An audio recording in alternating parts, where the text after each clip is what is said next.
Dear colleagues, so it's time to start our webinar. Hello, everyone. Good morning, good afternoon, or good evening. It depends of your country in the globe.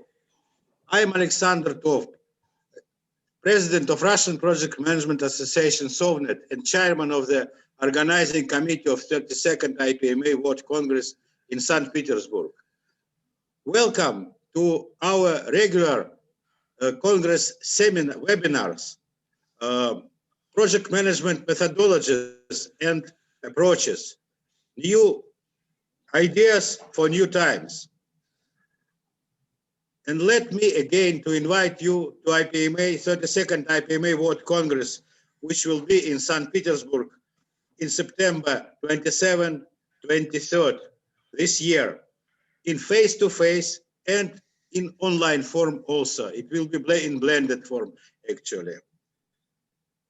And I need to say official thanks to our official partner. It is Engineering Division of Rosatom State Corporation.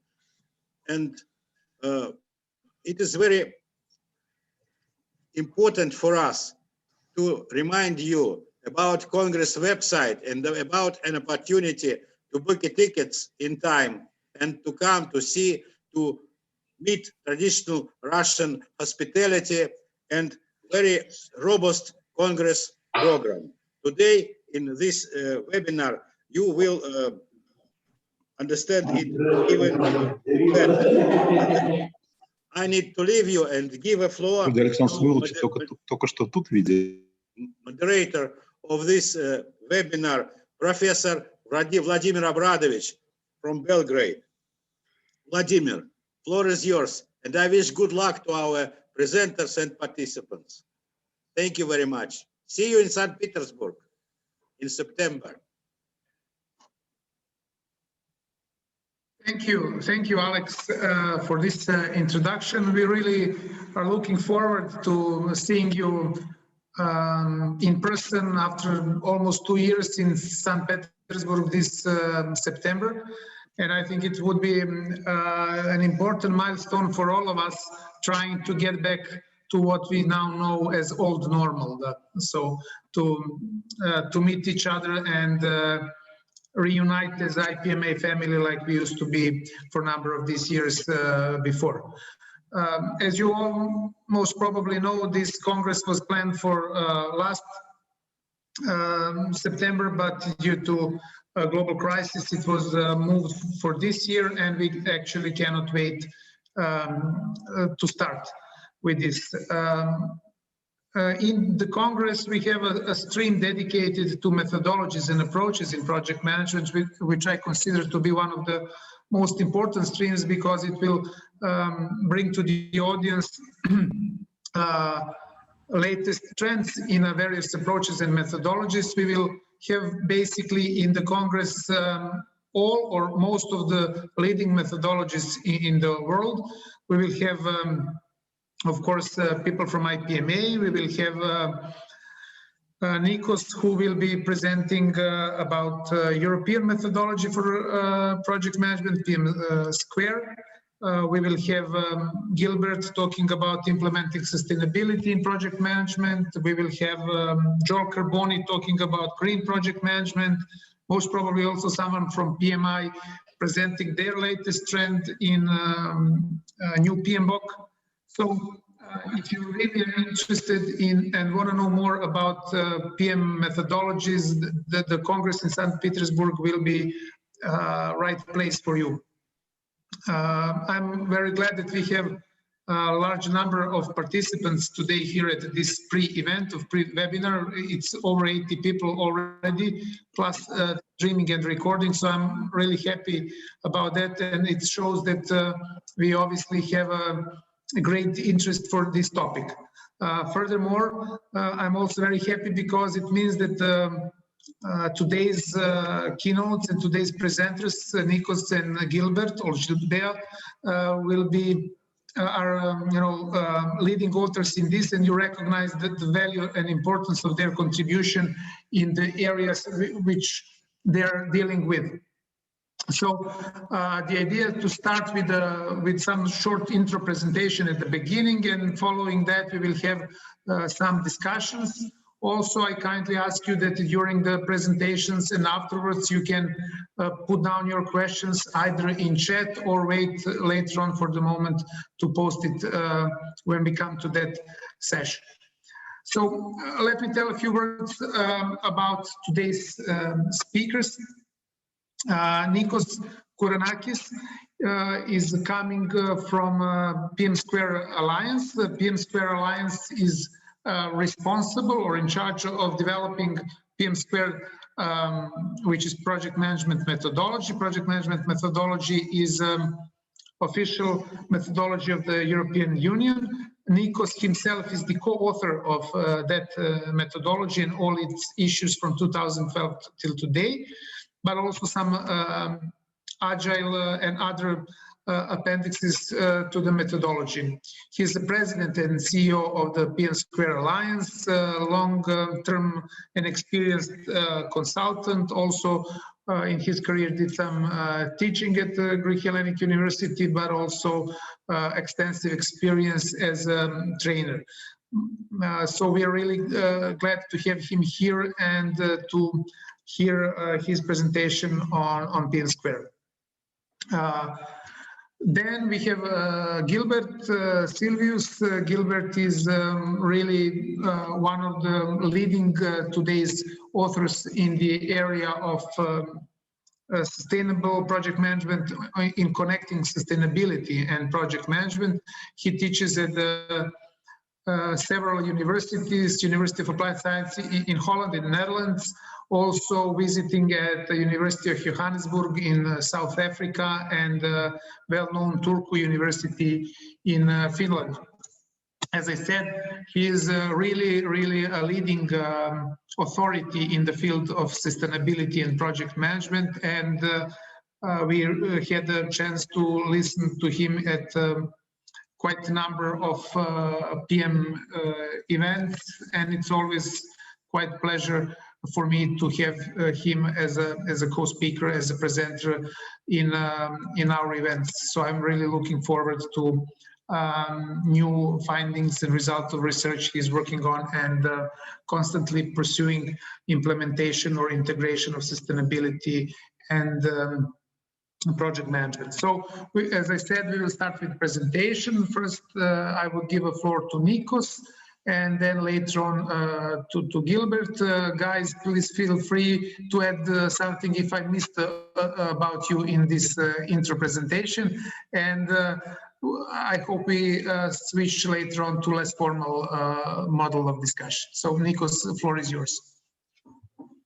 Thank you, Vladimir, for your introduction. Thank you to all for joining us today. It's my pleasure to be invited. It's my pleasure to be here to share with you my experience, but also to learn from the other speakers and our interactions. The topic today of my presentation is methodology, the PfM² methodology more specific, and to give you insights about the methodology itself, but also open the discussion a bit more on the value of methodologies, and of course, as per the theme of our discussion, see where and how the methodology, the current methodology, addresses any sustainability concerns, but mostly how, taking it back from our discussion, how PfM² needs to evolve to integrate this very important dimension. Vladimir, your introduction was very generous and complete. I will just say two more words about myself, not for any other reason, but to give you, the audience, a sense of where I'm coming from. So I studied physics and engineering and management, but the past 25 years, 20 years, I've been involved in project management and then consulting and training. And although I'm involved in writing methodologies, I and a trainer, a teacher, I still remain at heart a practitioner.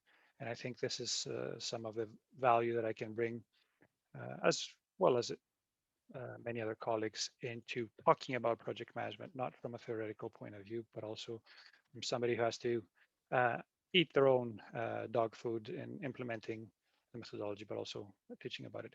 So the past 10 years, I've dedicated, therefore, a good chunk of my professional life in leading consulting projects with European Union institutions, always in the theme, in the broader theme, maybe I should say, of project management. And this experience brought me into joining the team in 2011 of the PfM² methodology and contributing significantly to the authoring of the versions since then of PfM², Agile PfM², program management methodology, portfolio management methodology, even IT security risk management.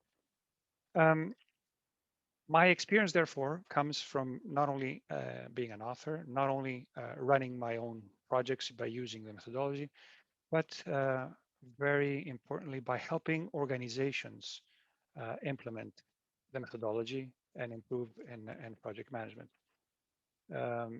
This is a very important feedback loop that allows me, allows anybody in my profession to continuously test, calibrate, and integrate new experiences in their work, in their methodologies. So I start usually by sharing my experience and with you, creating a common bond. Project management is not easy, never was, and those who pretend it is are overstating it. And when it comes to project management within organizations, again, it's never easy, and the challenges that organizations face are very common in nature. So we find comfort in this, that we all suffer in similar ways. But the good news is that, good news for us consultants and good news for everybody, is that the solutions to these problems are also quite common. So let me start with some generic problems, let's say, or challenges. So challenges that have to do with coordination of our projects, particularly those with multiple stakeholders and large teams, having to do with the quality, not only the quality of the results, but also the quality of our approach, having to do with the satisfaction of our client, our project owner, our stakeholders, our team, have to do with the effectiveness of our approach, even the effectiveness of our project. Have we chosen the right project for the right reasons, and are we managing it with an effective methodology? Of course, always in the discussion is the question of efficiency. Are we doing things economically without wasting resources? And very importantly, even if we improve in all these, are we creating value at the end, which is the real purpose of projects and project management, to help increase this value. And then on the flip side, there's waste. How much better we could have done with less effort, with less pollution in some cases, or residual disbenefits, or very pertinent to our discussion, externalizing some of the inefficiencies outside of our project to the organization, to society at large, to the environment more specifically. And along with a lot of these challenges comes stress, which is unfortunately the most popular and invisible shock absorber in managing projects. So in order to compensate for everything else, we increase the pressure on people, which increases the stress, which is maybe closes the loop and doesn't allow us to improve in many things. So I've identified this problem that when it comes from management, not all problems come from management, but the 3D problem, as I describe it, to not recognizing some of the challenges and not implementing solutions, management deficiency, complete lack of understanding what is missing in our management approach, project management approach, within our organization, within our project. management deficit, knowing that you don't have the skills, and then solution to management deficits, management debt, borrowed concept from the Agile technical debt, let's say, or the concept of technical debt, where even though we know that we don't have things in place, methods, skills, even enough people or tools, we still move forward because we have to move forward because it's vital. And management debt is not bad by itself, just like debt is not in terms of a financial instrument, but not recognizing the debt or not repaying the debt back is dangerous. And just to use the same metaphor, if we don't manage it properly, the interest rate on the debt, on the management debt that we have, ends up being higher in terms of effort and cost than the actual project or management activities. Why am I bringing this? Is because I want to make a strong case that the solution to some of the challenges and the problems that I mentioned is project management. We're here, all of us, because we recognize that, of course, but don't think that is common knowledge in our in the wider spectrum of professions. I was going to say project management profession, but it would be inaccurate. Or in the organization. So project manager is our weapon, and our choice of weapon is the PfM² methodology, project management methodology developed by the European Commission, which has a clear purpose to enable project teams to manage projects in an effective and efficient manner with the purpose of delivering solutions and benefits to the organization stakeholders. So already trying to broaden a little bit the scope, the definition, the value that a methodology brings, not to help us manage a project per se, which is quite narrow, but to help us identify the problem, come up with a solution, deliver that solution while ensuring that there's benefits to the organization and the stakeholders. So as I move forward, I will be sort of weaving in the word sustainability in my presentation, just so we have the necessary hooks to come back for the Q&A. But here's a very important point. Who are our stakeholders? So we can optimize and define the benefits, not just for a narrow group of stakeholders, let's say the users or organizations, but to include a broader group or individuals, society, the environment, or environmental organizations, if you want, and so forth. But we'll come back to that. It's easier said than done, and all maturity models start from the very simple level of maturity, being that of having a common language.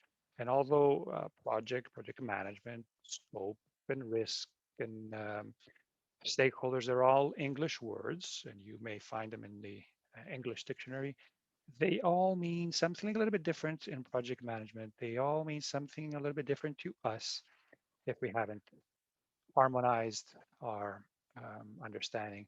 They also mean something a little bit different as an English words to each one of us coming from a different culture, from a different language. So it's important to establish a common language. And of course, that's just a start. Then we establish common processes, common values, common governance structures, and so forth. So with the very basics, what is a project? I won't bore you with the obvious, but I want to highlight the three words there in bold to bring in definitions of project from various methodologies or bodies of knowledge. It's a temporary endeavor. Of course, the word temporary is very important here, as you know. It's an endeavor, but it's also a temporary organization, something that exists for a limited time. Amount of time for the duration of the project. It's also a temporary social system. That means we come together and dynamics emerge from the main actor of any project, the people. What I want to bring up here with a slide, and then I will also bring it up again, is the sociocultural dimension of projects and the people dimension of projects. So not just an endeavor that aims to build something, but a new organization, an organization that's optimized for delivering projects. The organization is optimized for running operations, and a temporary social system, all with their own challenges. Temporary, unique, produces a tangible or intangible output full of constraints. If only I didn't have these constraints, and sometimes here's examples. Scheduling constraints, I have summer, I have Christmas, I have holidays, I have specific milestones that come as constraints from outside my project environment, budgetary limits, or when I will have my money available, and so forth.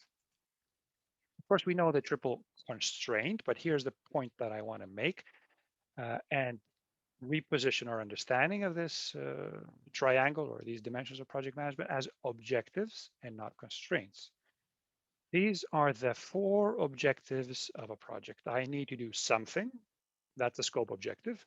I need to do it by then. That's a time objective. I need to do it under a certain amount of budget. That's a cost objective. And at a certain quality. That's my quality objective. Then and only after I've achieved all of these 4 objectives, my project is successful. Talking about differences between private and public sector. You can highlight some of these. Remember that PfM² comes from the European Commission, a public sector. Very important to actually highlight and ensure that time, cost, and quality are objectives of equal importance as scope, because the project that delivers what it's supposed to deliver at 3 times the budget has failed. The project that delivers what was agreed in double the duration 3 years later is also not successful. The risk in the middle can also be seen as an objective, as every different organization, every different project has different risk tolerance. For instance, again, public sectors have to abide by rules. Their whole bureaucracy is built around minimizing risk, anybody not getting into trouble. Therefore, there's the risk objective is that of a lower value than a private organization and a new organization that is maybe being, or project being funded by angel investors that is willing to take more risk. That is built into the objective of the project.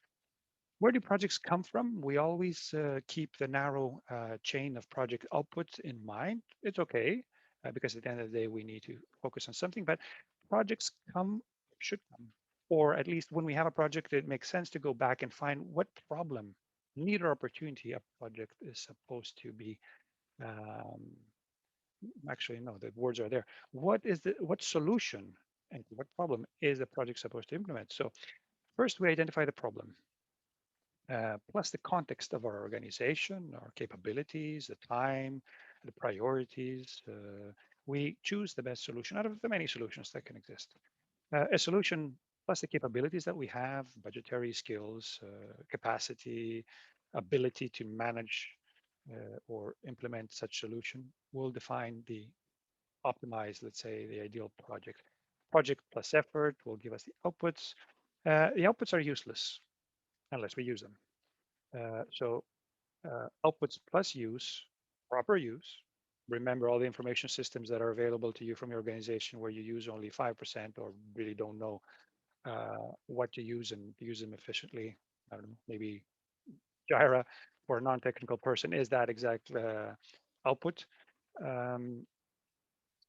Outputs plus use allow us to materialize the outcomes. The original reason why we did the project, very much related to the problem state and solution state represented by the outcome.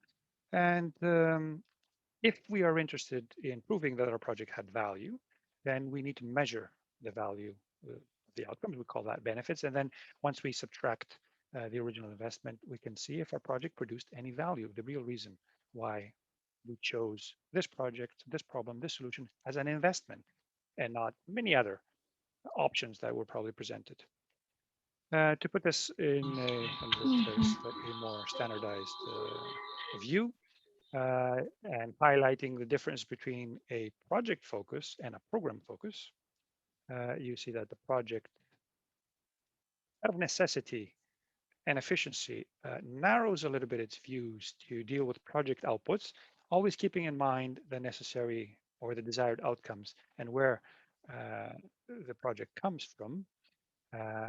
But very useful to have understanding and an overview of the whole chain event. And whereas a program would have a more broader view from problem all the way to materializing benefits and even measuring the value that it has produced. So there is no way around it. There's no denial that every organization that I've seen, every project that I've seen can use better project management. We can either acknowledge this or pretend it's not a problem. And one of the reasons that we often pretend it isn't there is because we don't have time to actually neither acknowledge the problem nor deal with the investment that is required to implement the solution. And just like every investment, it has a little bit of upfront cost. But the good news is that project management has a very quick payback, let's say, period. I was going to say return on investment. As soon as we get into the mentality, the motions, the tools, the techniques of project management, already we're achieving efficiencies that end up funding the investment. So very often a matter of dealing with the 3D problem, deficit, deficiency, and debt, and being able to embark on path to project orientation. This was my introduction. Now I want to tell you a few more words about PM². I named the section PM² Advantage, as we believe that is the PM² is an excellent vehicle to carry all the knowledge of and the methods of project management, what we call best practices, or slowly being renamed out of an understanding of the unrealistic use of the word best into good practices. And packages them very nicely in a very intuitive way and effective way for them to be used at project and organization level. I'm going to resist to bring up the etymology of the word methodology because it has Greek roots, not only for that, of course, but it helps us understand what methodology means. It comes from the word methodos, method, which means pursuit of knowledge, investigation, mode of prosecuting an inquiry or a system, means of prescribed process for completing a task. It has to do with road, odos is road. It has methodology has to do also with logos and logic. So it is, in essence, a set of methods that allow us to pursue a goal, and therefore project management methodology is that which allow us to pursue better project management. I don't want to pretend that I'm a linguist here or I've studied the etymology here, but I think I just wanted to bring it in. That is not an abstract word, but it means something specific. And of course, smarter people than us came out many decades ago to admit that PM² is where energy comes from, the PM² methodology. And of course, I'm joking, but just to use a slide and make a point, there is energy that is released, not of course by the methodology itself, just as I mentioned the output, it's the use of the methodology by people. So if the methodology can help us be more efficient, then that is energy that can either reduce in terms of cost or reuse to produce value in some other domain, perhaps even to pursue sustainability costs goals, subsidized, let's say, by the efficiency of our use of good methodology. So PM² is built on it's not reinventing the wheel. It's built on solid foundation, what we call project management best practices, and is based on 4 pillars. That of ineffective governance, it provides you a governance model, of an intuitive life cycle, a set of management activities, here the pillar is processes, and templates to help you document, but also to help you go through the management activities and document their output. And Bringing these all together is a set of effective mindsets, the PM² mindset, which is not a pillar, but help us define the philosophy of the methodology, help us align our behaviors in the way we see things and what's important in our project eventually, but also in our methodology, which allows us to be effective in the delivery of the solutions and benefits in our organization. And the traditional part, let's say, provides us with more control over how the project is defined, progressing, closing, and so forth. But also the mindsets allow us and introduce an additional element of agility as it allows us to interpret the true spirit of every one of those methodology elements. And I've seen it being many bodies of knowledge, books being called methodologies, in the lack of maybe either understanding or a better word, use of a better word. But a lot of those books and bodies of knowledge are a collection of all the parts of project management, just like you see here. All the parts are there. Thank you. An encyclopedia of project management, which describes the whole world of project management, all the tools and techniques and processes. But how do I put these together? How do I use them? This is left to the user of the methodology, the project manager, the project management team, or project team, to figure out via years of training, experimenting, and failing. Or we can have something, a methodology that takes us through all the steps that allow us to bring all those elements together. The note that I have there, WBS versus plan or schedule, is to remind me to tell you that it reminds me a little bit of the value that a work breakdown structure has for a project. Lots of value, a necessary step, but itself cannot help me manage the project only at a high level. I need a schedule for that. I need a more detailed plan that takes the activities, the project activities, and assigns them to people, sequences them, defines when each one will happen, and so forth. So this is what a methodology does. It presents all the ingredients of effective project management, but also gives us the recipe and the philosophy of how to put these together, the right quantities. Of course, they depend from project to project, organization. It's the value of the mindset that will help us define that.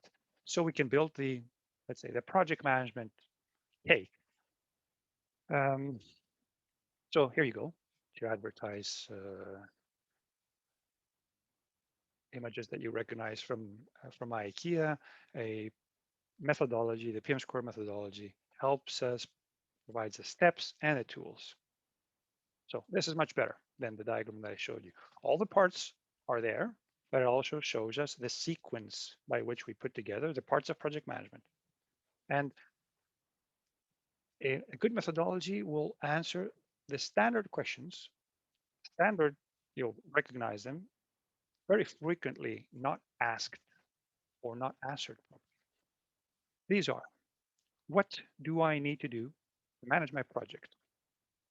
When do I have to do this management activity? When do I define the project? When do I write the project charter? When do I do risk management? How frequently do I do risk management? Who has to do what? Traditionally, we see all the project management activities falling on one person, the project management manager. That is both unrealistic, but it's also not accurate. A lot of people are involved in project management activities. That's why I also talk about a project management team. Just give you a very simple example. The minute a project team member is reporting on their progress and stop producing project outputs, they are participating in a project management activity, that of monitoring. Are they responsible for that activity? Project manager is responsible, but they are supporting or are consulted. Just to highlight one example. How am I going to do this? How do I do risk management? We have a process, we have tools and techniques, we have guidelines. And of course, the very important questions of why. Why am I doing all this stuff? Starting from why do I need project management? Why do I need a methodology? Why do I need to do risk management? Why do I need to do it then? Why do I have to do this activity? And the reason for the why is the same reason why I can be an effective project manager, project team member when I understand why I'm doing a project. Similarly, when I know why I'm doing a management activity, when I understand its value, then I'm more likely to remember to do it and to actually do it. Here are some elements of the PM score methodology. I won't go through them. The life cycle with important input and output documents per phase. You see the Agile extension of the sequential PM score life cycle with incorporating iterations that fall usually under the executing phase. A collection of artifacts that are templates given to you that can help you manage your project, document the planning, the initiating planning, executing, monitoring, controlling of your project, and closing. We call this the artifacts landscape, a rich governance structure that gives more resolution to the roles that were familiar or mostly used, sponsor, project manager, team, with the Agile extension of roles.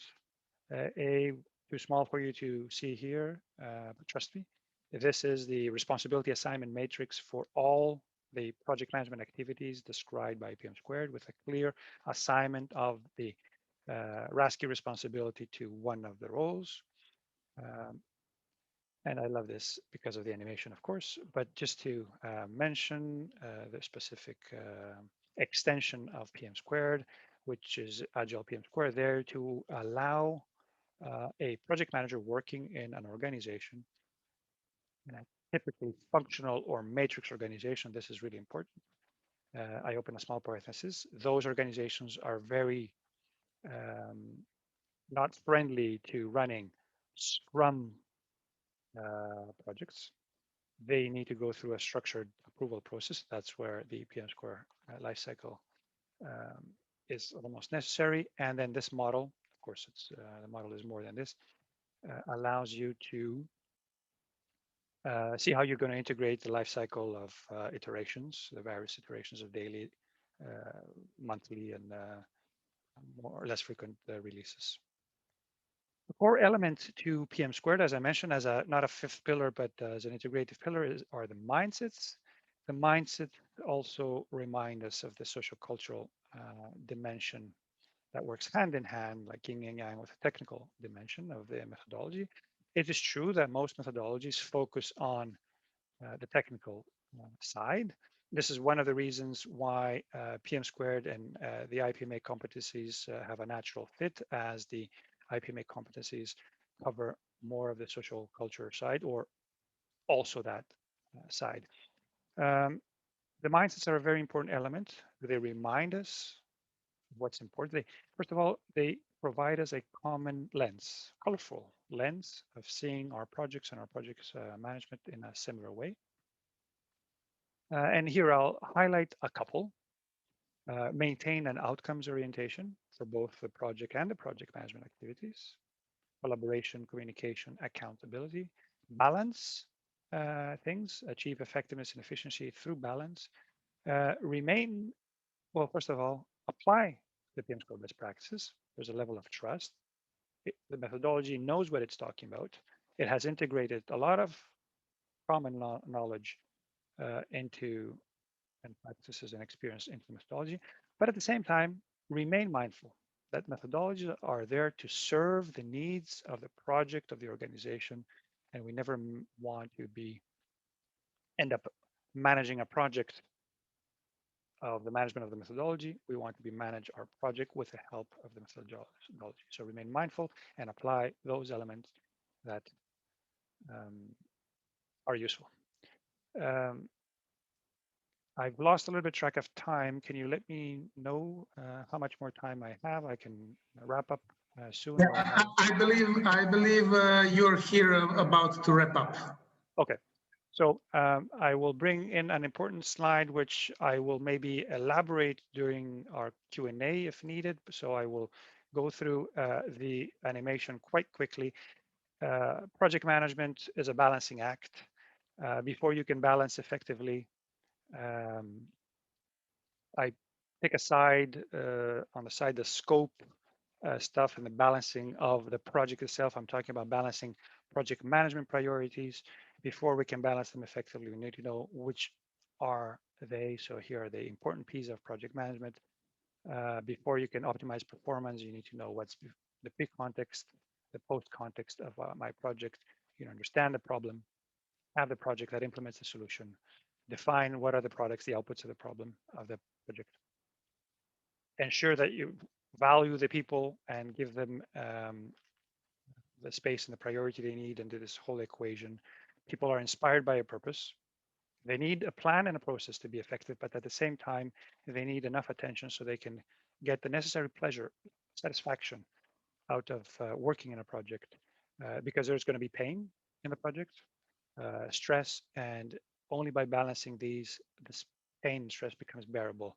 Maybe focusing a little bit more on the pleasure, on the people, and the purpose. Participation is important, but you cannot have everybody participating in everything. You will need enough power to manage the project. You need to balance the sources of power and the amount of exertion of power. There will be politics. You need to manage those and balance them. You are aiming for progress, but at the same side, there's a perception of progress that you need to manage. And once you balance all these properly, you get project management peace. That state of management where it's not a passive state, but the dynamics, the conflicts, the discussions add something to the project and don't take away something. So with this slide, I can close my part for now.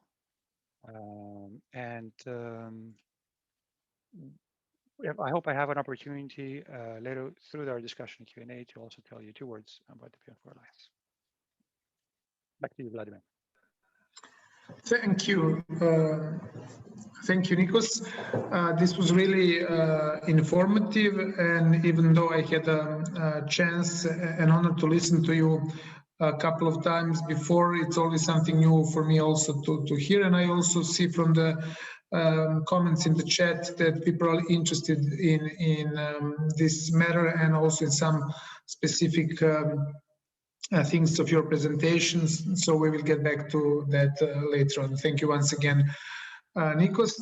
And now we will try to see how to make all this a little bit more sustainable. I would now give the floor to Gilbert to give us his view on PM and sustainability in that area. Gilbert, please. Thank you very much. So I'm stopping the sharing of Nicos. Thank you very much, Nicos. It was for me very interesting. I heard about PM², looked into it, but didn't know too much from it. Right. Thank you very much for the invitation to bring you a little bit up to speed on what is happening with sustainability and project management, or what we nowadays call the Sustainability School of Project Management. And yeah, let me share some ideas with you. Sustainability, yes, seems to be a growing topic in project management, or an emerging topic in project management. And you see here a selection of books that have been published in the past years. Actually, the first one was Green Project Management, totally on the left, Robert Maltzman, David Shirley. And you see some others, sustainability in project management. Actually, you also see sustainable project management by Joel Carboni, also one of the speakers at the World Congress next year. So some people are definitely thinking this sustainability theme has something to do with project management. And it's not just books. We also see it in standards. The IPMA ICB-4 includes a competence element on sustainability. I highlighted some lines there. Let me move this a little bit away. Okay, I have to play a little bit with Zoom here to see something. Right. The individual, so we're talking about the project manager, project management professionals, is able to assess the impact of the project on the environment and society. Okay, that means something. If you look at the measures, we are apparently, or IPMA is apparently expecting that the project manager is able to identify the social and environmental consequences of the project, and is also able to align that with the organizational context, or whatever context or organizational objectives on strategy, organizational strategy on sustainability. Sorry. And it's not just IPMA. In fact, also the ISO standards that have been published in the past years also pretty much discuss sustainability and kind of point a responsibility, for example, for the governance of projects and the management of projects with regards to sustainability. And also in academic literature, Luca Sabini, very active on this topic. Also, one of the researchers made this fantastic literature overview. It's pretty academic, of course, you know, and actually in the last years, a couple of these literature reviews have been published. But when I started with the topic about 12 years ago, we sometimes had difficulties getting it published, but nowadays also in the academic circles, it is absolutely accepted as a relevant topic and also relevant academic perspectives on project management.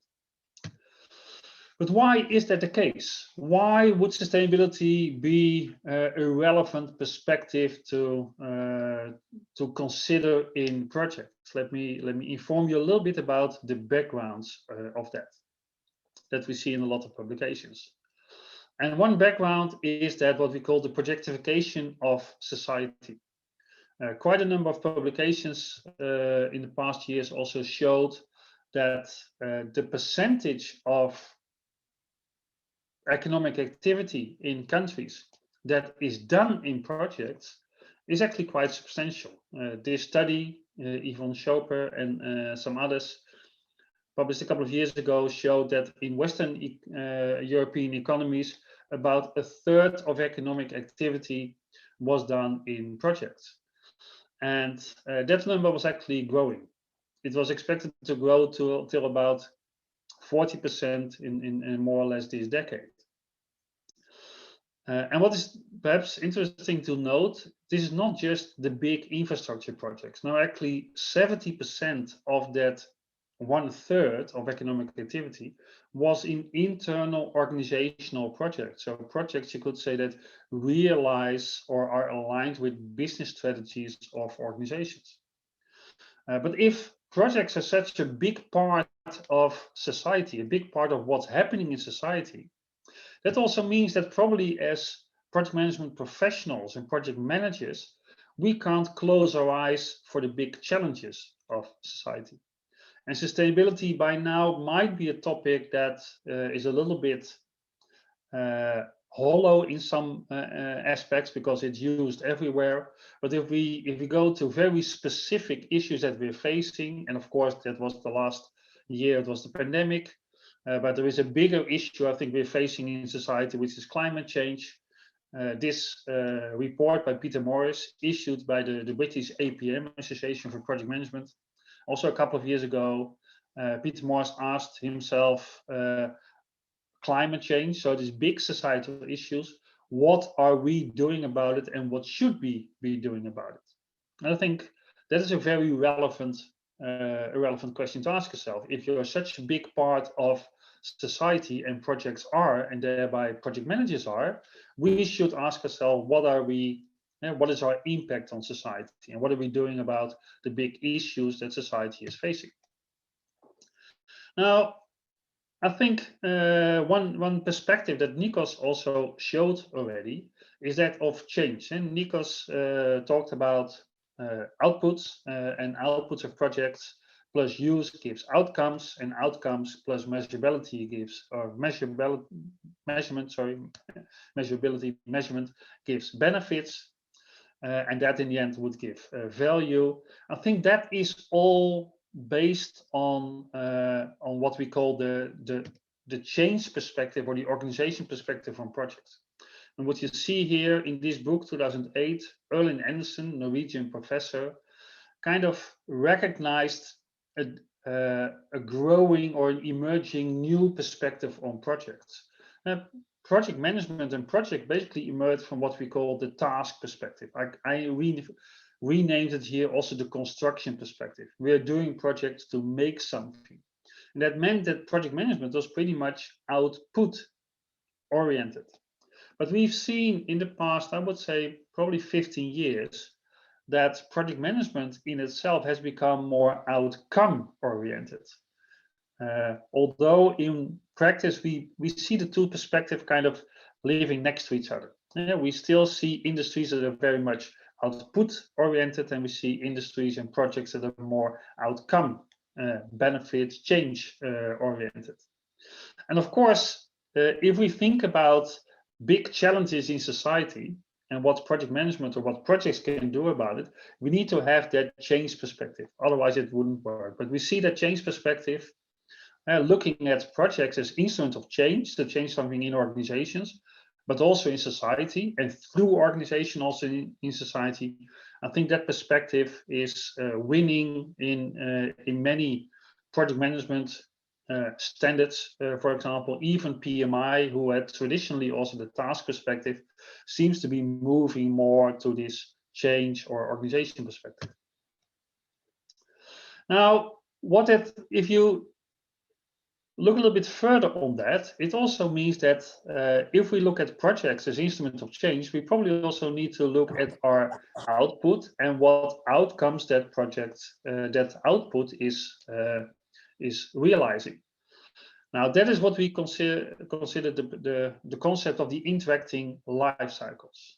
And why interacting life cycles? Well, one of the first publications on sustainability in project management, already in 2005, was done by a South African author couple, Karen Labuschagne and Ellen Brandt from Pretoria.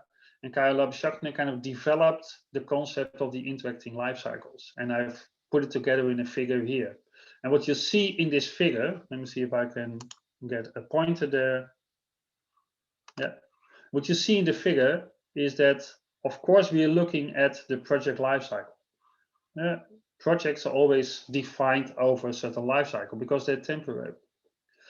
And if we look at, for example, sustainability in projects, of course, we are looking at how can we include or integrate or consider sustainability in this project life cycle. But we should realize that projects during their life cycle are creating outputs. In the publication of Labuschagne, that was called the asset here, because she was looking at the manufacturing sector, and in her projects, these were plants or production lines and these kind of things.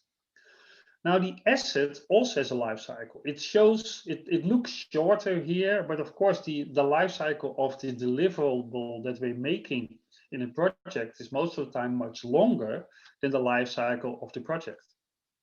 So it's a little bit strangely depicted.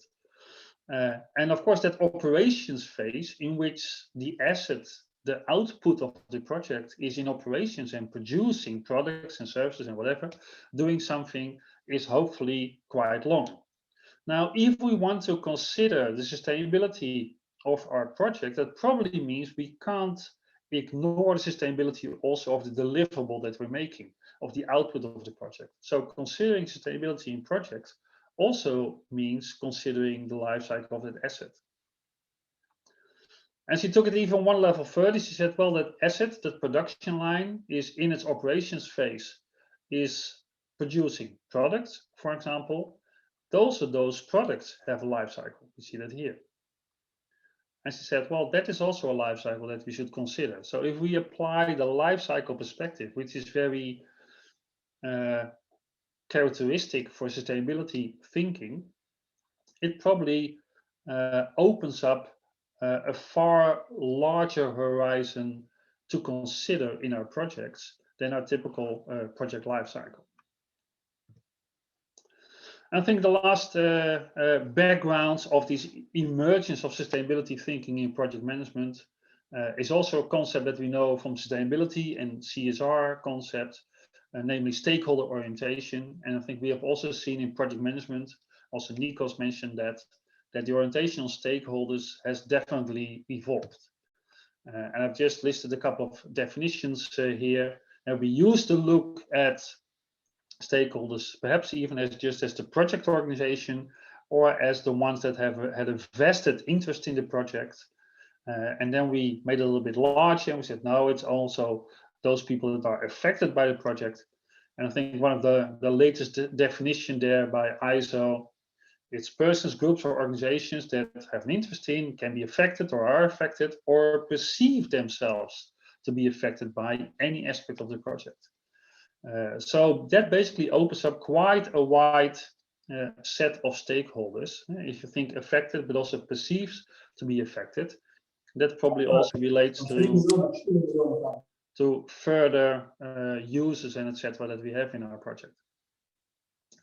And if I combine that, what is commonly used in, for example, CSR thinking, is what's now called stakeholder theory, often attributed to a professor called Freeman.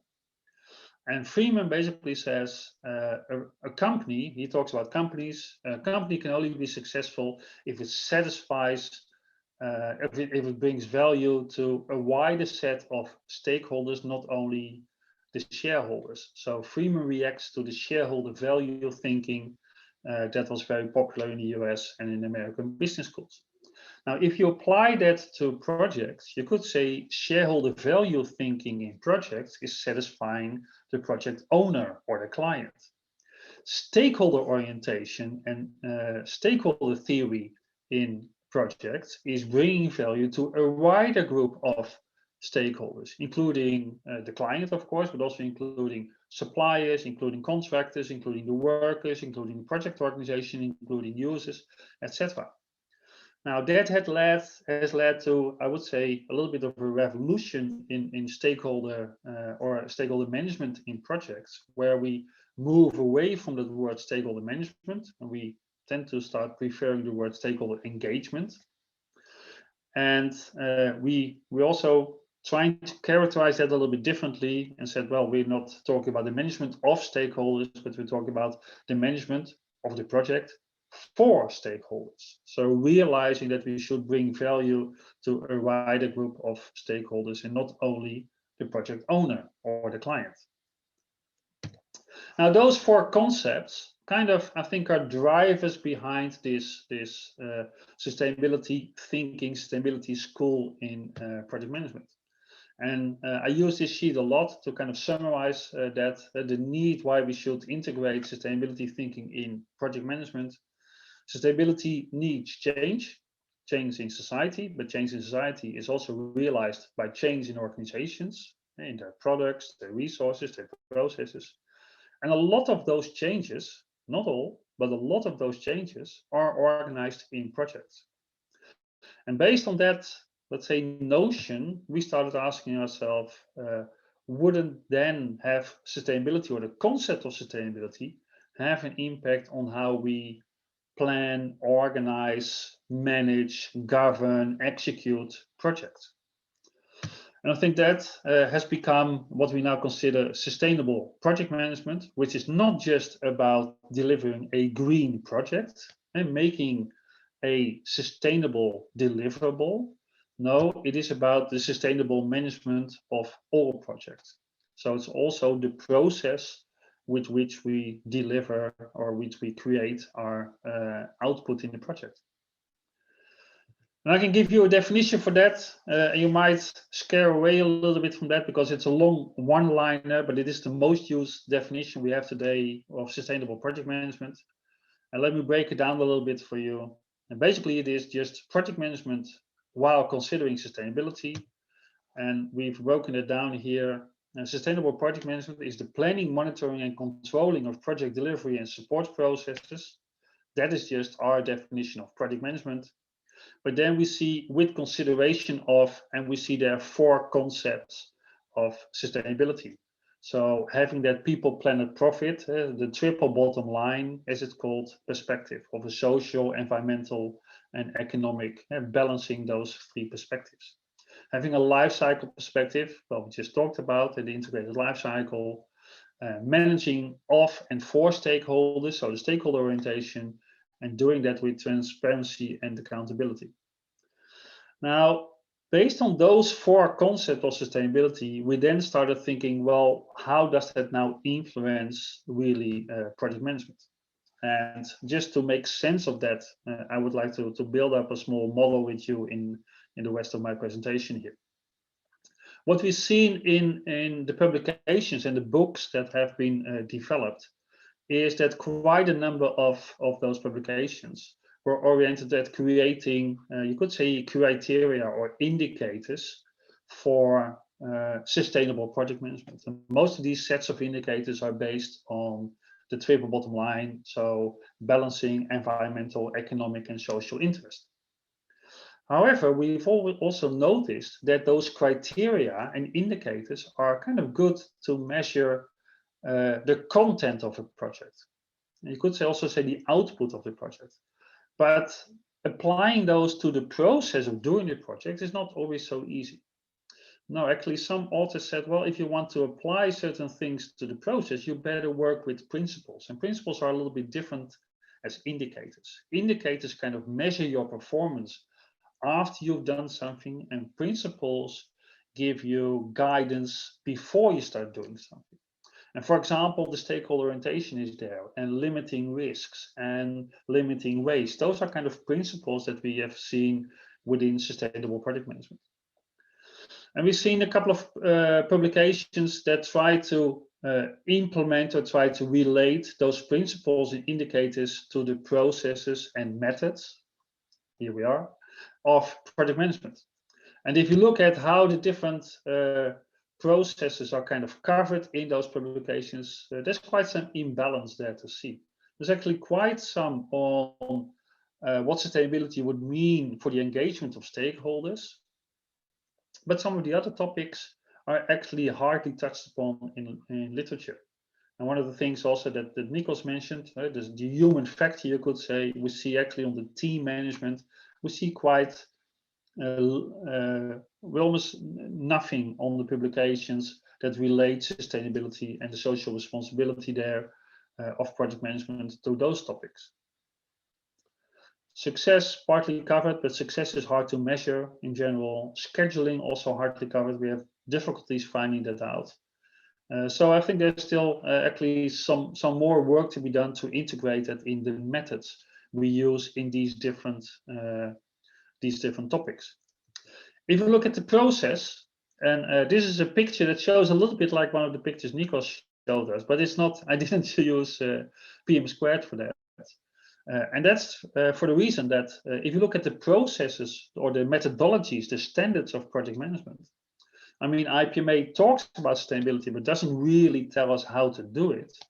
There's actually only one that pays a little bit more attention to that, and that is the PRISM standard by this American organization, Green Project Management, GPM, so led by this guy called Joe Carboni, who basically, in a very generic, again, life cycle of a process there, but shows as an additional artifact in our project plans, shows, and actually activities to make that artifact, shows, let's perform a sustainability impact analysis of the project, okay, and let's document that in a part of the project plan devoted to sustainability.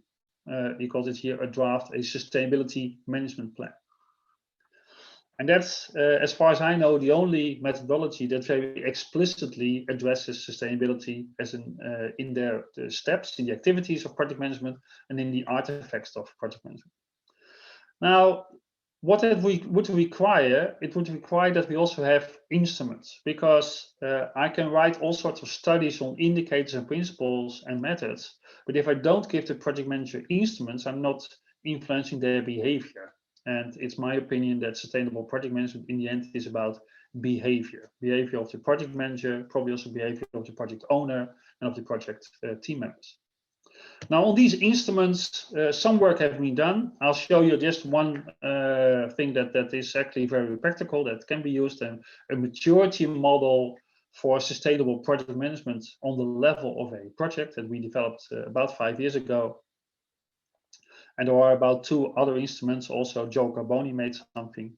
And just as an example to show you how that would look like, what you see here is taken from a paper that we published a couple of years ago. This is a sustainability assessment of actually a railway modernization project in Romania. And you see that we scored here the integration of sustainability in the project process, and we scored the integration of sustainability in the project's product, so meaning the output of the project. And you see here different scores on different aspects of sustainability, and the typical triple bottom line: economic, environmental, and social, with all these different criteria. And you see the dark color means that sustainability is considered in the project on that level. You see the 4 levels, which are typical for our maturity model. The middle gray color means it's not assessed at the moment, it's not considered, but we feel it should be considered. And so the darker one is the as-is situation. The middle gray one is the to-be situation. And the very light gray color means, well, it's not considered and we are okay with that. And that's also fine. But it kind of gives a picture, and especially the difference between the darker gray color and the middle gray color gives you then also room for improvement in considering sustainability in the project. And I think the last thing before I close down, I said for me it is about behavior, and I think that fits well also with Nicos said about people. And for me, sustainable project management is about the behavior of individuals. And you see what is needed for that. You also see some influence, of course, of values and culture and strategy, but it is competences and it is beliefs. And one of the projects we did last year on research, we called that the human factor in sustainable project management. And we basically looked at what are the factors that are now stimulating project managers to consider sustainability in their project. And we basically found 3 distinct patterns of stimulation. And what we mean with that is we found project managers that were intrinsically motivated to consider sustainability because they simply thought it was the right thing to do. We found project managers that were very task driven. They said, well, we will look at sustainability if the customer asks for it. Okay.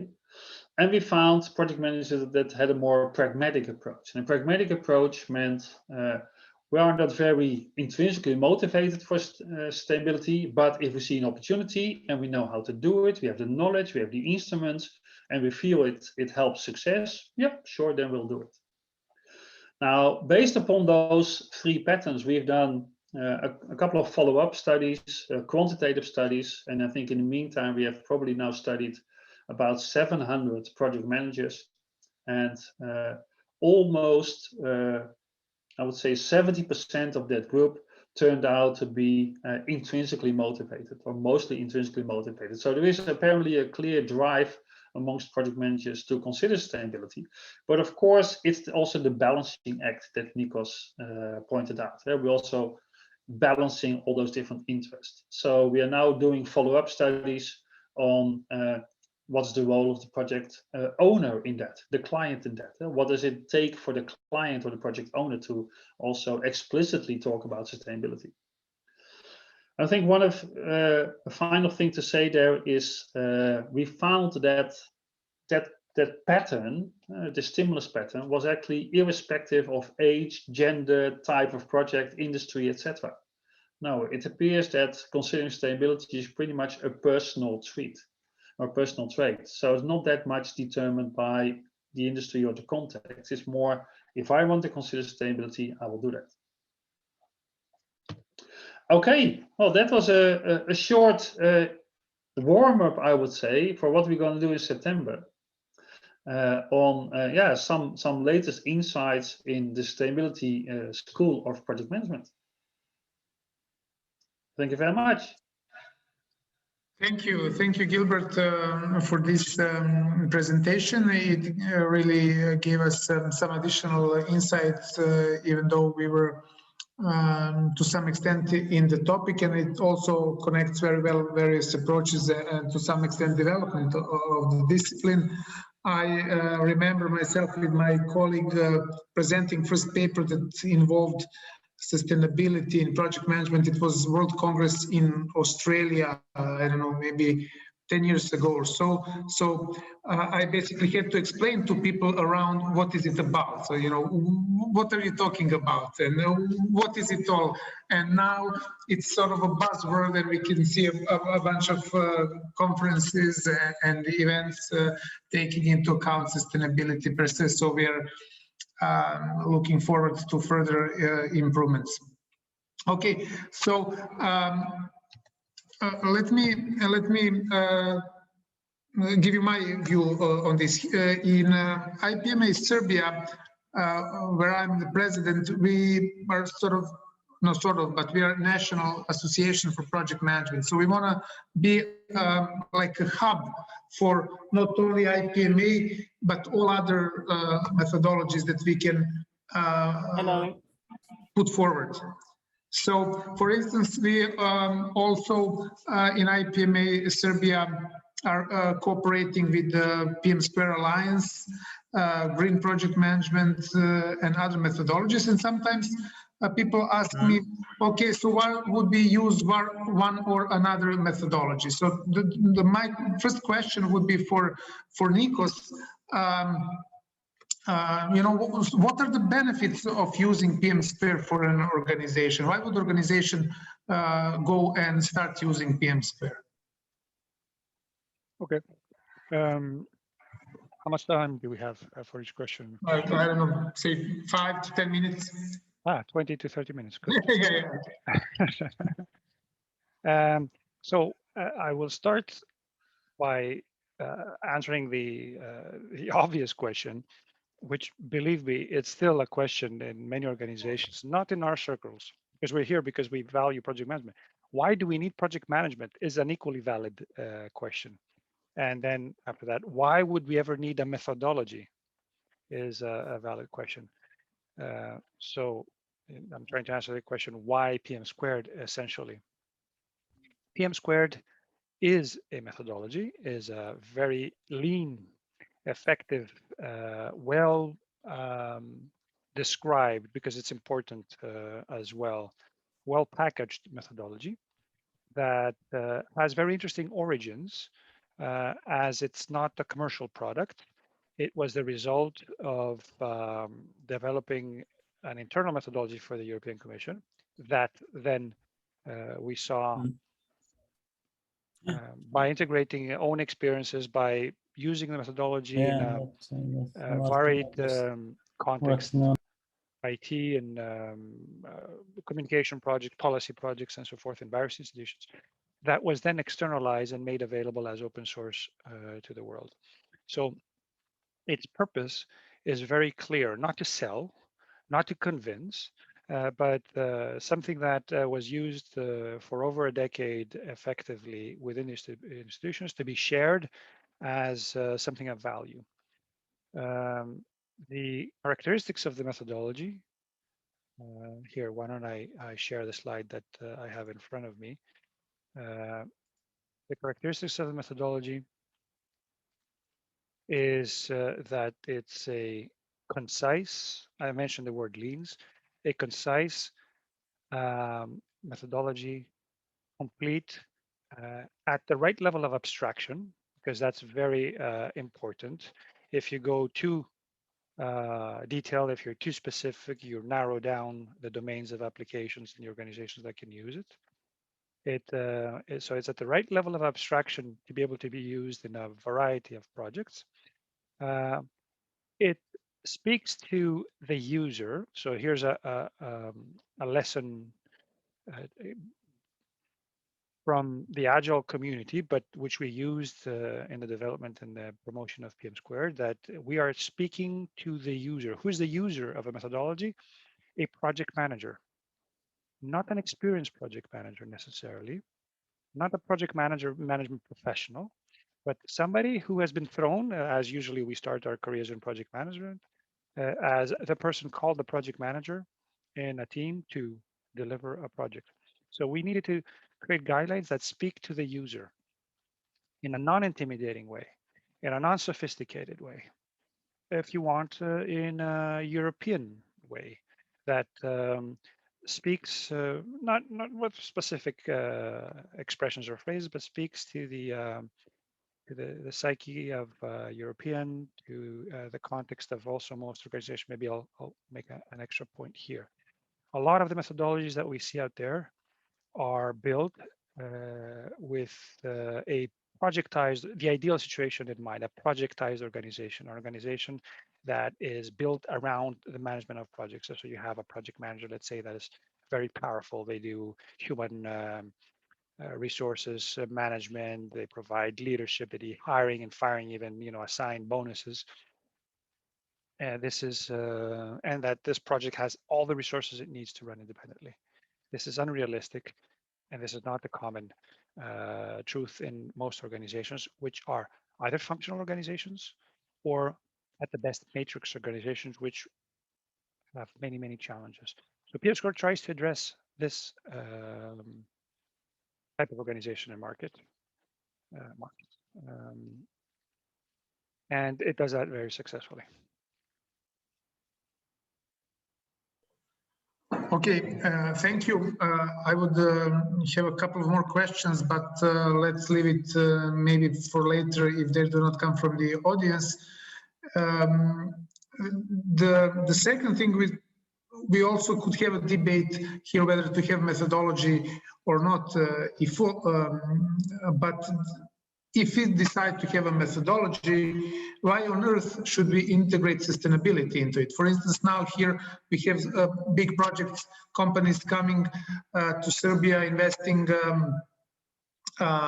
millions, even billions of euros in some projects, and somehow people seems to not like it, organizing demonstrations, whatever. The last week, for instance, we had large demonstration against a Rio Tinto company that wants to build lithium mining facilities, whatever, which proves not to be very eco-friendly, and people don't like it. But the profit is there. So why would a company like that, basically for-profit company, introduce something silly like sustainability in their operations? So Gilbert, could you give us your thoughts on that? Yeah, I can do. But probably the question should be asked to all those companies that actually do that. That exactly integrate sustainability into their strategies. And I think if you look at probably the 2,000 largest companies in the world, it's the ones that are not considering sustainability are an exception. I think sustainability is definitely a boardroom topic. You can't, as a larger organization, you can't afford not to have a position on sustainability. Of course, let's say how active you are on that. Well, you might have different opinions on that.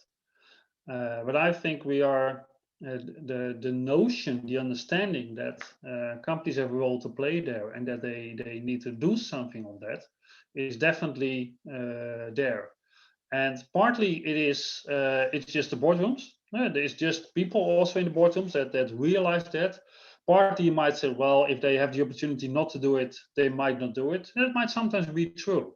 I'm actually not very, I don't care, personally do not care too much whether companies mean it based on themselves or whether they are reacting on whatever is happening in their context. I'm also okay with that. I mean, it might come that I'm living in the Netherlands, and as you might know, the Netherlands, I'm not sure if it reached the news on your side, but the judge or a judge in the Netherlands ruled, I think it was last week or 2 weeks ago, that Shell is actually not doing enough on sustainability. So, and it was actually following also other rulings that are in a number of European countries, that actually the governments are not doing enough on sustainability. So this is not just it's not just a voluntary thing of companies anymore. I think it is a realistic thing. I think if you are ignoring sustainability, or you're with all the knowledge you should have on the effects of your policies and your products, etc., are deliberately harming society, I think that strategy is short-lived. There might be a couple of countries where you can survive still a couple of years, but it is a short-lived strategy. Society won't accept it anymore.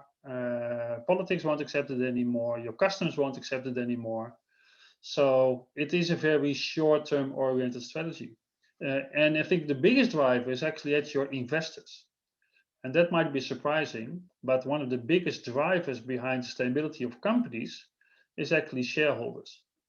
Because that you might think they're in the game for the fast buck. That's definitely for the professional shareholders, which are lots of pension funds, etc., and insurance company. That's actually not the case. So I think we see sustainability being integrated into the strategy of your organizations. So that means that if we can address that strategy in our projects, actually our projects create more value. We also see that actually companies struggle with implementing sustainability deeper in their operations. And there are also studies that show that. So putting it in your strategy is relatively easy, of course. You still need to do it. But then really realizing the change that requires in your business processes, your resource, your partners, your supply chain, your products, etc.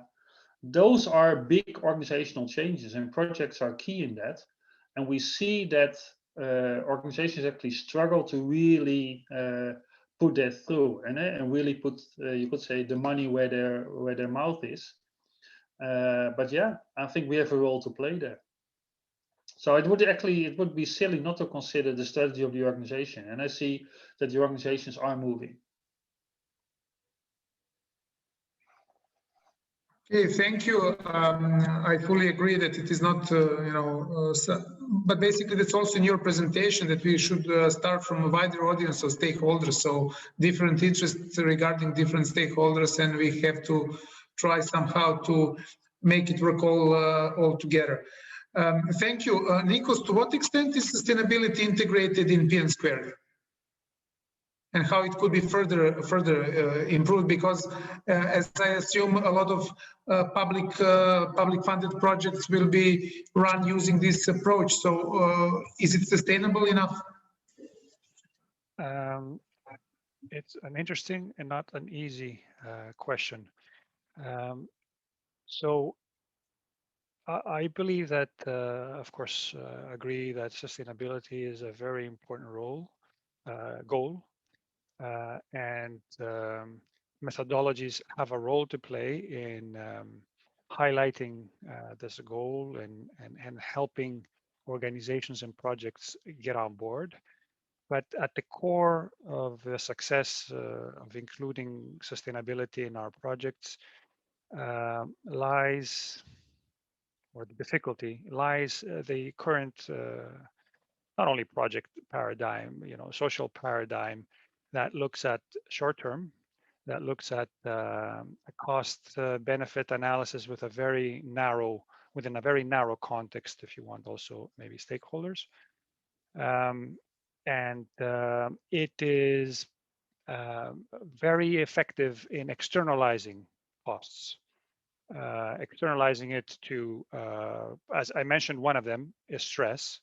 You're externalizing costs of the project to the people, to their health. You can externalize costs of the project to the organization, deteriorating, let's say, processes, harming the culture by cutting shortcuts for the benefit of the narrow benefit of a project. You can externalize to your country and to the environment, to society. So until all these costs are acknowledged and integrated in some form, either as mandatory compliance, let's say, requirements, or integrated into the calculation of the cost and the benefit of a project, it will be it's quite challenging, maybe based on the sustainable sensitivity of its members or of a leader in our organization. Now, coming more specifically to the methodology.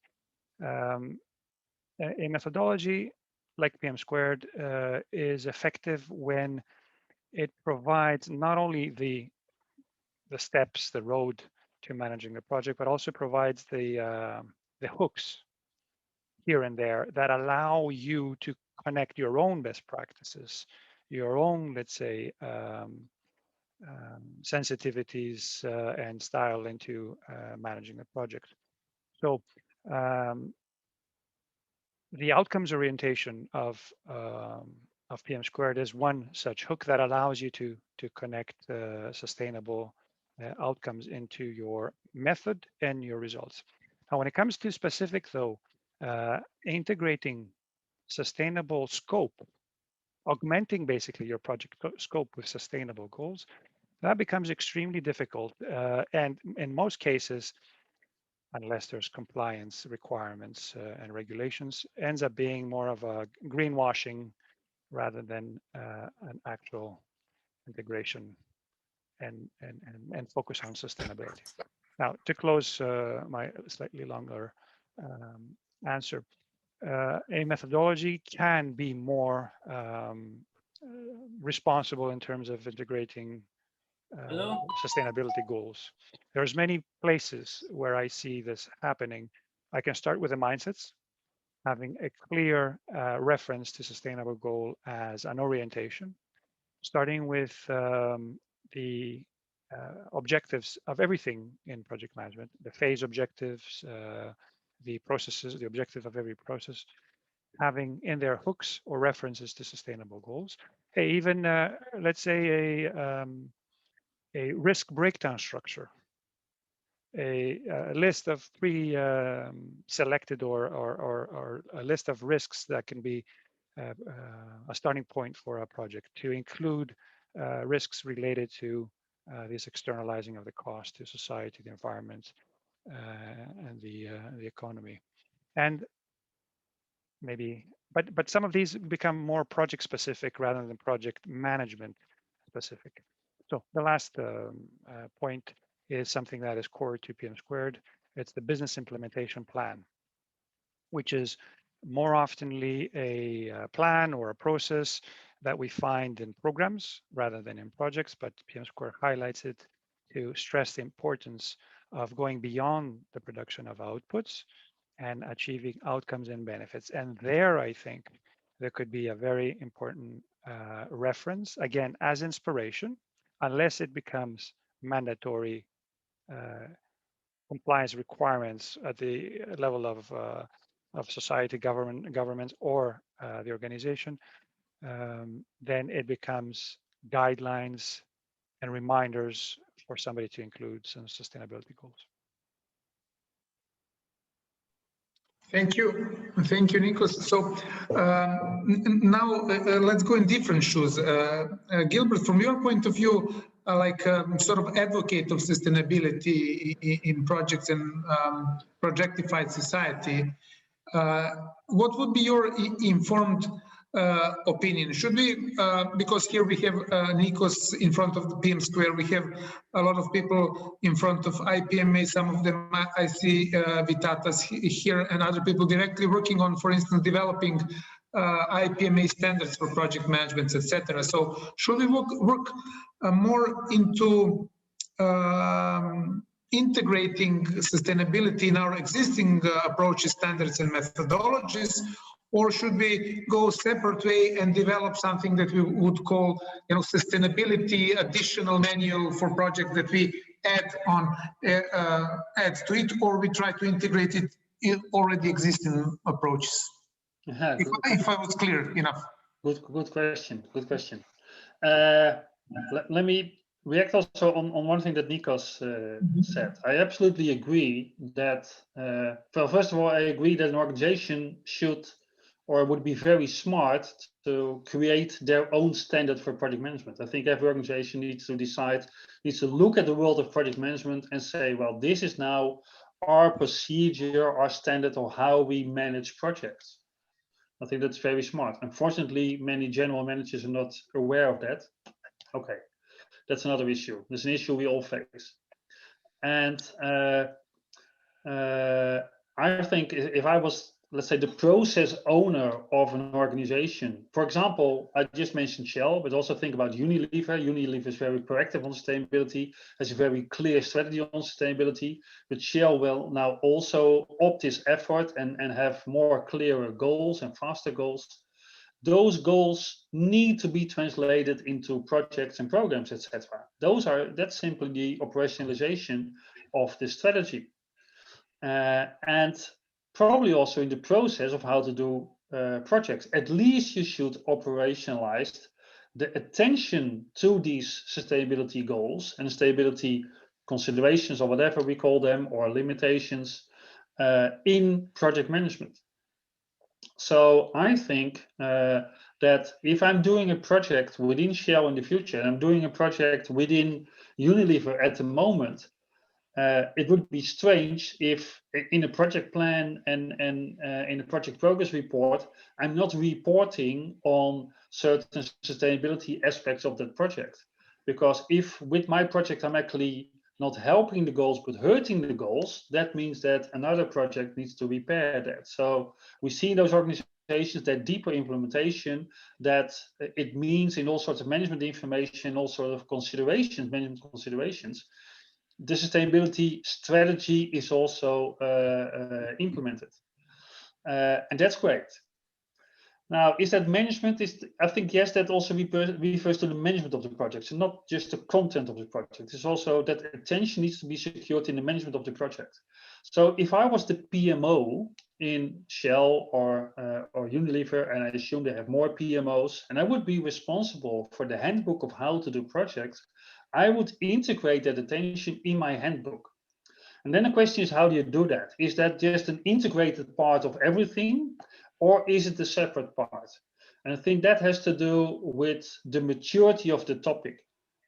I was personally always a fan of having the attention for sustainability simply integrated in all the project templates and project management plans and everything we do. Say we should really integrate it. And I think that's the final stage. But I have to say, I lost that discussion a little bit to Green Project Management of Joel Carboni, who came up with that sustainability management plan. And I think with the current, I would say almost say lack of knowledge on how to implement sustainability in project, it's probably better to address it separately than to immediately go for the integration. We are simply not there yet.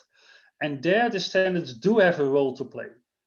I mean, if I look at the IPMA competence baseline number 4, I love it that they mention that competence element that the project manager should be able to assess environmental and social impacts. And IPMA is a competence baseline, so it's a competence. But then I'm asking, how are we helping that project manager to develop that competence? It's nice that we say a project manager should do it, but if the project manager then looks at the world of project management standards, so the world of standards that are about his or her profession, I do not see any support. And I think that's a pity. That is a missed chance. I think standards of project management, not specifically PM², but I love it because of its compactness. But PMI, Prince2, and also PM² probably should go one step further in also thinking about the methods. So it's not the methodology, it's the methods, the techniques. How can we actually help the project manager in fulfilling this part of the competence? Because at the moment, the project manager is looking around and he's seeing nothing. And unfortunately, project managers are not very academically oriented, because if they would look more in the academic literature, they would find something, perhaps not practical enough, could be. But yes, I think there the standards should actually do something. But for now, I would go for the separated approach until it is completely normal. And I'm pretty sure that in 15 years from now, we would say sustainability in project management, of course. Is there something else? Of course, we are considering sustainability in project management, logically. Same as happened with quality management. Of course, we are considering quality management. It's not something additional anymore. But I'm afraid for now, it is something additional, and we should probably address that with a specific item, template, whatever, instrument to get the attention for that. Thank you. Thank you. That also could go in not only methodologies, but specific projects, like you mentioned. If we have a project that is not doing well for sustainability, does it mean that we have a separate project to improve that?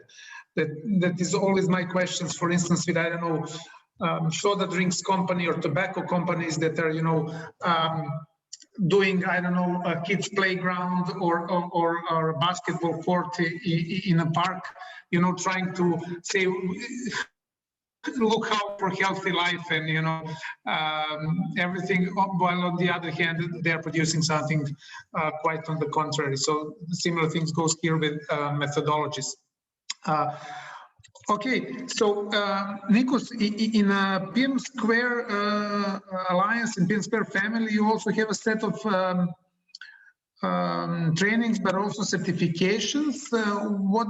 I know on a personal level that you, I believe, are PMI, IPMA, PfM² certified guys, so you have it all.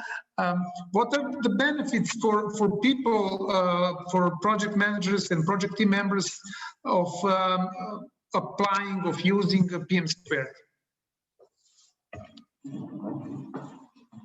I will bring up a slide that I have the certifications, just so we frame certification. So as I'll start with the certification part. We all know that certifications are well sought out in industry. They have whatever value they have, but for us, it's clear, and the reason why certification exists is to provide an incentive for people to learn more on a subject, in our case, PfM², and as a reward for having invested their time to do so with a recognition from an organization like the PfM² Alliance, but also something that they can demonstrate here and there. What does a certification really prove? That's debatable.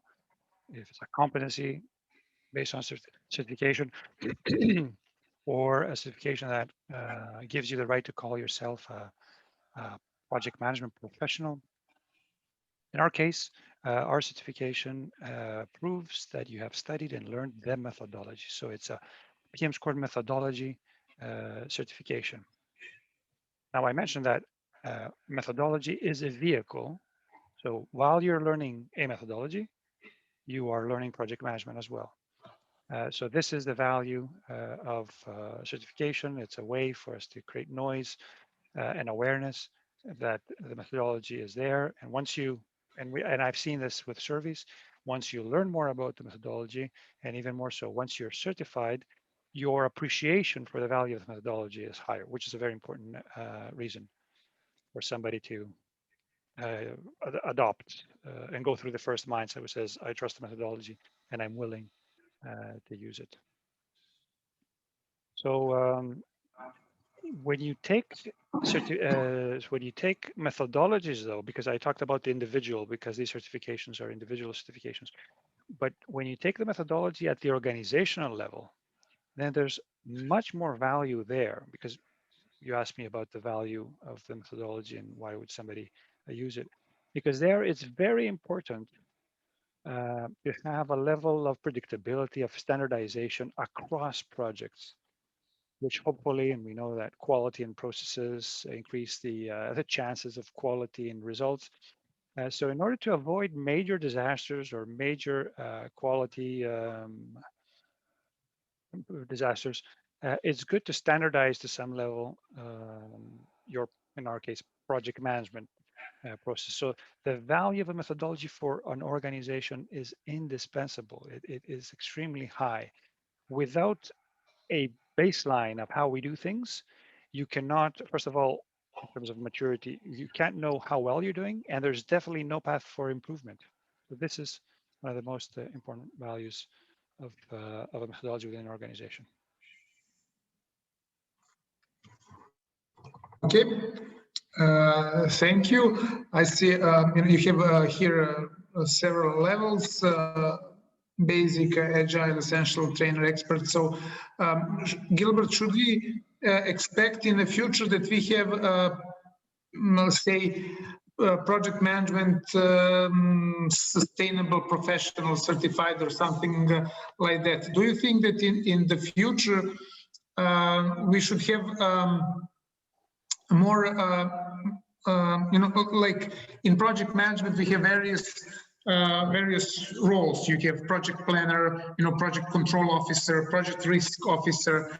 Do you think that we will have in the future large demand for sort of project sustainability officer, or to have certified, sustainable project management professional or something like that? So to help Nicos add another one here on his slide. Actually, I haven't given the idea of a project sustainability officer much thought, but in actually a larger infrastructure and construction projects, you do see that. Well, on certification, I love certifications because it gives more drive also for the professionals to basically work on their skills and on their competences. But you could say that IPMA was the first to include sustainability in their certification, and I'm not sure how that is because it is a competence element. I'm not sure how that is implemented in all the countries and member organizations. From Holland, I know that it's not on the D level, but on the C level on sustainability is an element there. So it would be interesting to see how that goes. I'm personally, let's say, the Green Project Management Organization, but I won't talk for Joel, but they already for some years also created some kind of certification. I would be happier if we would not necessarily have another standard, because I think the standards that are out there now are altogether quite good to get an understanding of what project management is. So I would be happy if we would integrate that stability consideration into the existing project management standards and thereby also certifications. I would want to highlight the aspect of competence development, because we do feel that competence, and not just of project managers, but you could say of everyone in the project, including the project owner, but also project team members. Competence makes you see things. It creates awareness of effects of your behavior. And I would say that probably taking sustainability into account, considering sustainability, starts with building competence.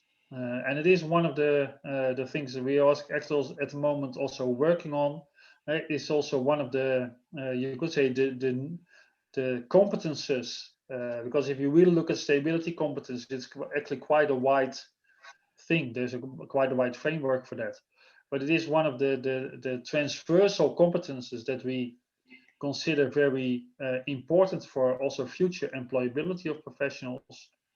And I see actually all sorts of programs on project management, but also business school programs in general management programs, paying more attention to that. So I think we are working on the competences, and that's probably the key to behavioral change. So, or a key to behavioral change. So I'm very happy with that. I would be most happy if we really would include that competence and competence development in master programs or university programs, but also professional development of professionals that the HR departments of companies are doing. In certifications, it will go automatically if we implement it in standards, but certification by nature are also a little bit limited in their scope. I think also the lowest levels of the PMI and the Prince2 and probably also the PM², but also Scrum certification are pretty much on speaking the language, which is great because it's good to speak a language. But I think IPMA is one of the few standards that really goes beyond that and really goes to competences. And there it's, I'm a more competence-oriented person. Thank you. I must say I'm confused. Taking into account all your presentation from the beginning till the last questions, on one hand, you were talking that the sustainability comes from the governing board, from the executive board. On the other hand, that we should include it into specific methods that are used in PM. So if we talk about competencies and have in mind IPMA 4-level certification, what is your opinion? Where are the sustainability-related competencies more relevant, more important, level A or level D? Can I say all of the above? That was what was I expecting? Yeah, thank No, you. but so on the one hand, and I think many publications on stability in project management take a very typical strategies leading, then comes portfolio management, and then comes program project management, and projects realize the strategy. So very top-down perspective, and that makes sense. And the justification for considering sustainability in projects is then because it is considered in the strategies of organizations. The only problem we have then is on how to operationalize that in the practices, methods, techniques of project management. However, what we also see is that sustainability is actually a very, or let's say the solution of stability is a pretty complex topic. That in the sustainability literature, they talk more about that sustainability cannot be, let's say, solved only from the top-down perspective. It also needs the emerging perspective, meaning that we are doing things and thereby discovering how we can make things more sustainable, and thereby also influencing the higher levels like portfolio management in our case and strategy. And probably the truth is somewhere in the middle, but it would require that there is a certain awareness and there is a certain competence with regards to sustainability already on, you could say, the operational work floor of projects. So that's why I said all of the above. And that's not only the project director, that is also operational project managers, it's also project team members, etc. But also, and that's one that we tend to, well, I wouldn't say forget, but that's hard to reach, project owners. Project owners are also difficult to train, actually, to educate, unfortunately. Yeah. Thank you. I was expecting all of the above answer, but I wanted to hear it from you. Great. We have questions from the audience. I believe Eric Manson would like to comment and pose a question. Eric, please. Yes, thank you. So maybe more reflection than a question. So because I just want to remind ourselves, when we did the IPMA Project Excellence baseline, sustainability is the core value. We took 1 year extra to make sure that sustainability was at the core of it. But if we remind ourselves from a few years back, sustainability was not mainstream or the most important value. So I remember a World Congress in Rotterdam, maybe 5-6 years ago, when most people did not agree that sustainability would be the main value of the Project Excellence baseline, whereas we argued it's not future-proof without. So of course the history proves us right, and the people who could make this claim, I don't know where they are today, probably they will be silent. But anyhow, the point I want to make is that is sustainability a separate competence or not? So we struggle a lot with this issue, and we came to the conclusion in the baseline, it's not a competence. We chose not to put it as a competence among others, but we said for each competence element, there need to be sustainability. It's transversal. So in people results, in customer results, in processes, everything needs to run with a filter of sustainability. And if we put it in a box, there may be a risk that you manage it poor or better, but it's just one box among others. But actually the logic now, the PEB, if you read it properly, that sustainability is the core principle. And what we did not wrote in the Project Excellence baseline, but now when I teach on it on Schema Business School and try to extract what is the essence of Project Excellence, and I explain to the students, it's the ability to satisfy as many stakeholders as much as possible in a sustainable way, including future generation and environment. So this is the top level, and then you can go down from this. The more you reduce stakeholders and the more you reduce the scope into the future, the less you achieve on Project Excellence. Thank you, Eric, for your contribution. And yeah, we are all aware that the PEP model is also contributing a lot to project management as a discipline, hence the sustainability. So do we have any other comment or question from the audience?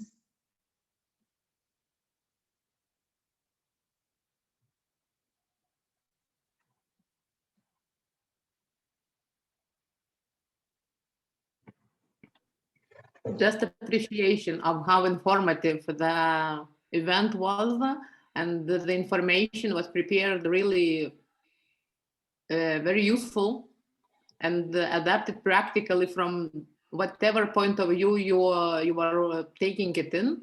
Doesn't matter if you are working in the field of education or if you are working in the company, business company that has a big and huge scope.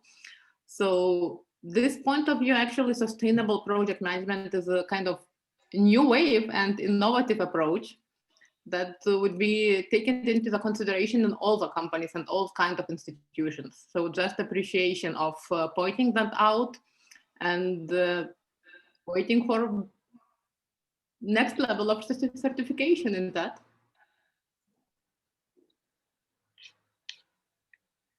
Thank you.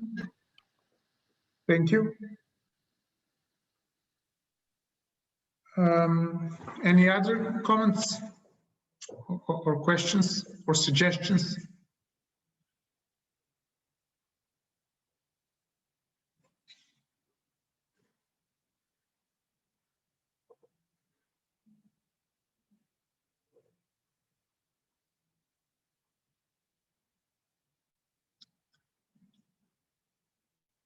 Just one comment while we're waiting, if someone decided to post a question. There will be a recording of this webinar, but also in the chat, Nicos put the links to all the major documents he was using for his presentation. So for all of you that have asked about slides in high resolution or some particular slides, Nicos put the links to it, so you can take it from there.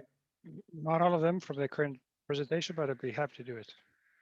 Okay, so we have from John Paris Pantovakis from Greece. Hi, John Paris. Greetings to you. He has a question for Gilbert. Are there any practical tools you may suggest for sustainable project management?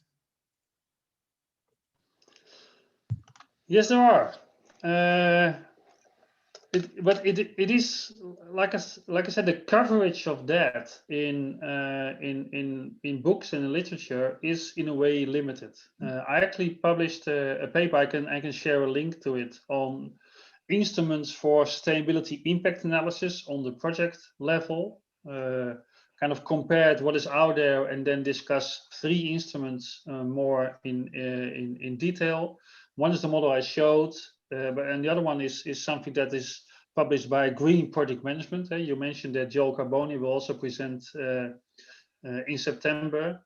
He's the GPM organization, Green Project Management, is pretty active also in publishing materials, including some tools for this impact analysis and the idea of a sustainability management plan. So that's also a source of instruments. And there has been some specific things published, for example, on doing a stakeholder analysis a little bit more from a sustainability perspective.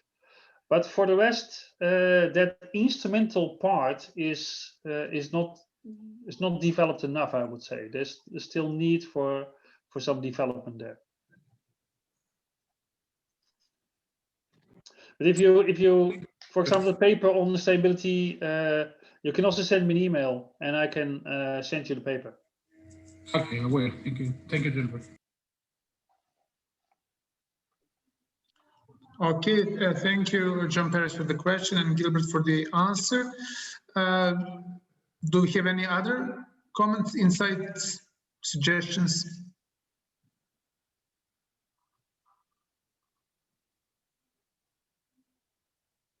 Well, if not, I would then conclude this webinar.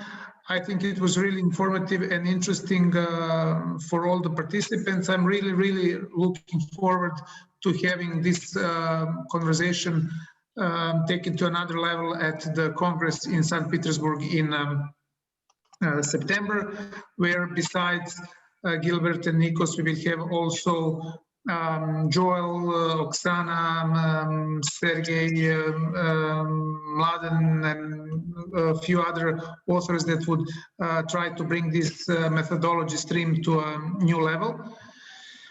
Therefore, really looking for that. And as I told you at the beginning of this webinar, we really had good luck and great opportunity to have these distinguished speakers with us today. And I would like, on my personal behalf and behalf of the organizer, to thank once again to Nicos and Gilbert for taking time and sharing with us all these wonderful presentations. Thank you once again. Looking forward to see you soon in IPMA or other events. And greetings to all the participants. Thank you and see you soon. Thank you. Bye. Thank you. Bye-bye. Thank you. Bye-bye, everyone. Thank you. Bye.